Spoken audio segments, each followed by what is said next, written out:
Hey guys, this is Ultra Tiger 0425, and today we're doing a Dragon Ball Super episode 41 review.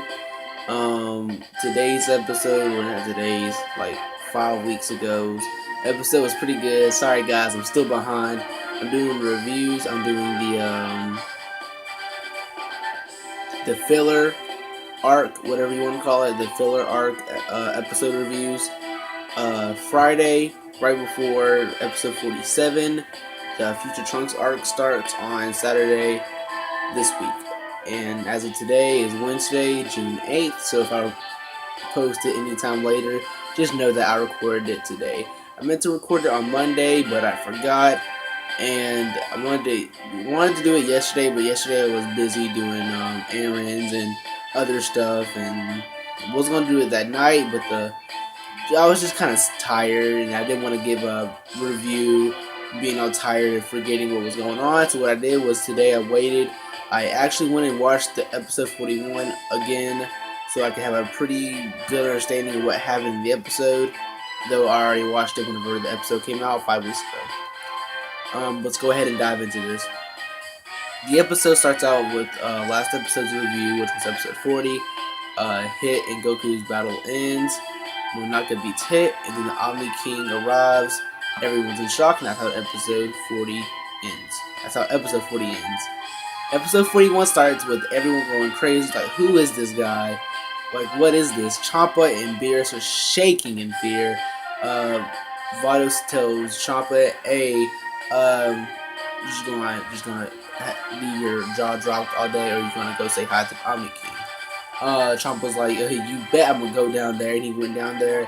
So did Beerus, and they're just bowing. They're scared of this guy, and it's confirmed that this dude really, if he wanted to, just in a snap, can blow all 12 universes away. I thought, again, I've already spoken my thoughts on it. I think it's super unnecessarily OP for a character of that stature already.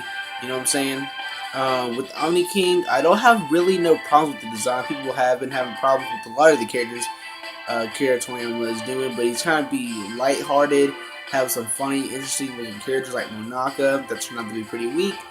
Will the Omni King be like that? I'm guessing not only because Beerus was truly scared. It takes a lot to scare Beerus to even frighten him in the least. So when you see someone like that that's making Beerus sweat, he is that scared, you know this guy is the real deal. Omni King sit there. He sounds like a child. He has like a robotic voice. He doesn't move his lips. He just like talks essentially with his lips closed like this, like. That's how Omni King talks. Don't know how they're gonna do a English dub on Omni King. Maybe they just do it with the voice actor going just humming with his lips closed, or he's gonna for real talk but with his lips closed, like I just showed y'all a second ago. But after the Omni King comes and he arrives, he like, after seeing this tournament, it looks great. I'm a little disappointed y'all two Gods of Destructions are slacking off on your job, but this was fun, so I'm gonna give y'all a freebie on that. And he said, actually, I'm considering doing he said he's not considering, he said he wants a universal tournament. So all 12 universes come together to have an amazing tournament. We don't know how this is going to work. The way I thought it could work is have 2 representatives from each universe come at it, so it would be 24 in all. Go from 24 to 12 to your final 6, and then 3. Right? Hold up. Does that sound right? 24, 12, 6, and 3. Yeah. And I don't know how like a final showdown with the last 3 competitors, like have it where it's like Universe 1 and like Universe 8, and then the other representative from Universe 1, Universe 8, or it could just be, you know what I'm saying? If you are getting what I'm trying to say, is have 2 representatives and like have those 2 stronger representatives from each universe combat essentially, or they can have the 20 universes going at it meaning as in like 7 and 6 against like the two strongest from 6 and 7 being. In our case, we can pretty much guess Goku and Hip versus like the two representatives from Universe 1 and 12. You know what I'm saying? So yeah, Omni King arrives, talks about the tournament. Everyone's, at least the gods that are being Beerus and Champa, were scared when Goku approaches Omni King. They give him a handshake saying, "Wow, I'll be glad to have a tournament like that." And Omni King sits there like he has no clue what to do. Well, not really with no clue because he has a pretty bland stare to him. But he was sitting there like he's, what should I do? I mean, I guess he kind of was like, not nervous, because, I mean, of course, Omni King, what? But, the Omni King was just sitting there, and then he finally shook Goku's hand. Everyone kind of calmed down, like, whew, that was, or it could have been a close call. No, this is where the really cool part of the episode kicks in. Finally, Champa leaves. We do not know where the Universe 16 goes. I actually see this for another time. Don't even realize that Champa doesn't take them, the Universe 6 contestants, with them in the cube. So what and where did they go? I don't know how, and like they. Pretty sure they don't know instant transmission, so I was confused about that. If y'all know, comment section down below. If I just missed something, y'all tell me in the comment section down below.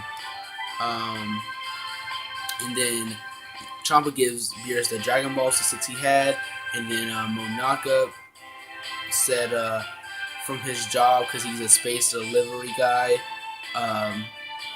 he said, look at the Dragon Balls from a 3-dimensional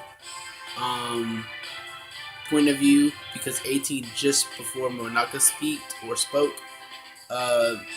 said or told Bulma on the Universal Super Dragon Ball locator, said that, hey, hold up, it looks like all 7 are here, not just 6, because Bulma couldn't find the 7th one anywhere. And then they found it, and then Monaka said go from a 3D point of view, and then Whis figured that the planet that they are actually hosting the world tournament on is actually the 7th, or it's actually the 4-star ball. So you got the 4th star ball that is covered in debris and stuff like that. Piccolo mentioned, and it just became a planet itself. The Dragon Ball did. So we kind of tore off, you can kind of say, the skin of the Dragon Ball, which is the planet. And then we got revealed our last Dragon Ball. Now this is where things got a little weird for me. This dragon was super cool. I'm not even gonna lie, the dragon was fire, but it so resembled a freaking Yu-Gi-Oh! Duel Monster. I was talking. Go back and watch Yu-Gi-Oh! For all the Yu-Gi-Oh! Fans, and do not tell me that the Super Dragon, or the God of Dragons, Zurama, does not look like a freaking Duel Monsters dragon. Do not tell me that he does not even look a little bit like it. He looks like a freaking Red Eyes Gold Dragon. For those who know Yu-Gi-Oh! You know what I'm talking about. And that didn't make me disappointed in the slightest. I thought it was cool. But I was like, come on, to where y'all were like, you for real? Did you for real? Because we all know Yu-Gi-Oh! Came out before, or no, after Dragon Ball, or Dragon Ball Z did. So it's like, I mean, maybe Toriyama got that from Yu-Gi-Oh! We'll never know, unless he comes out and says something about it. But the dragon is revealed. He is huge. I mean, we thought Porunga was big. This dragon was so big that he ate solar systems. This man ate a solar system. He just gobbled it. And he was as big, if not as big as the universe, just slightly smaller. I mean, this thing was huge. And then what happens is the dragon ends up swallowing everyone else in the cube that Whis had, and they were inside Zurama, and the only way to get the wish, because the dragon was so big, was to go inside of him into Zurama's core, and then ask the dragon from the inside, which kind of reappeared in its own stomach, to grant their wish. Now, this was probably the stupidest wish besides, how did I forget his name? Because he's just really a relevant character at this point. We all know the pig-looking guy. I can't. How did I forget his name? But you know the guy. We all know the pig guy who can transform into different beings and different creatures. Yeah. Besides his wish for panties back in Dragon Ball, this probably be the second stupidest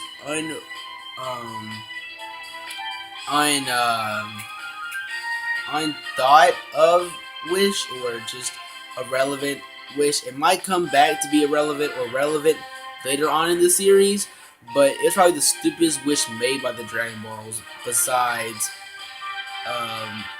the guy wishing for pain. I don't know how I forgot his name. How did I forget his name?